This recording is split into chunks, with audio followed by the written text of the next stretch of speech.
ADC প্রশাসনের চাকরি কেলেঙ্কারি ও নির্বাচন পরবর্তী সন্ত্রাসের অভিযোগের সামনে রেখে রাজ্যপালের সঙ্গে দেখা করলেন ত্রিপুরা প্রদেশ বিজেপির এক প্রতিনিধি দল। প্রতিনিধি দলে উপস্থিত ছিলেন বিজেপির কোর কমিটির সদস্য তথা প্রাক্তন সাংসদ রেবতী ত্রিপুরা, পাশাপাশি ছিলেন সাধারণ সম্পাদক বিপিন দেববর্মা সহ অন্যান্য নেতৃত্ব।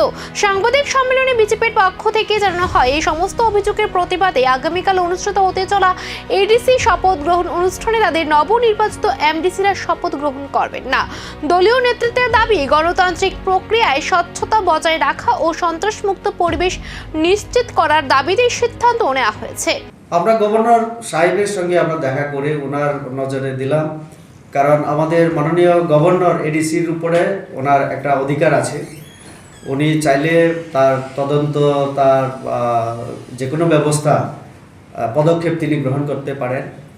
অন্যদিকে আপনার যে বক্তব্য রাজ্য সরকার বা অন্যান্য ক্ষেত্রে, সেটা তো আমরা দেখেছি। আমাদের সরকার আসার পরে অন্তত আমি বলতে পারি যে 20,000, 21-22,000 যাই আমরা চাকরি দিয়েছি, সেটা এখনও এটা নিয়ে চ্যালেঞ্জ কেউ করতে পারেনি, কারণ আমরা স্বচ্ছতা বজায় রেখেই আমরা সেটা করে যাচ্ছি।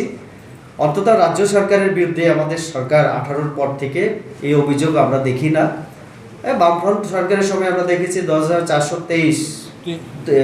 323 এই যে ব্যাপারটা, আরও অনেক ক্ষেত্রে আমরা দেখেছি হাইকোর্টে বিভিন্ন জায়গায় কেস হয়েছে, হেরেছে রাজ্য সরকার। এডিসি শপথ ঘিরে রাজনৈতিক উত্তাপ চরপে বিজেপির এই বয়কট সিদ্ধান্তের পরিস্থিতি কোন দিকে মোড় নেয় এখন সেদিকে নজর।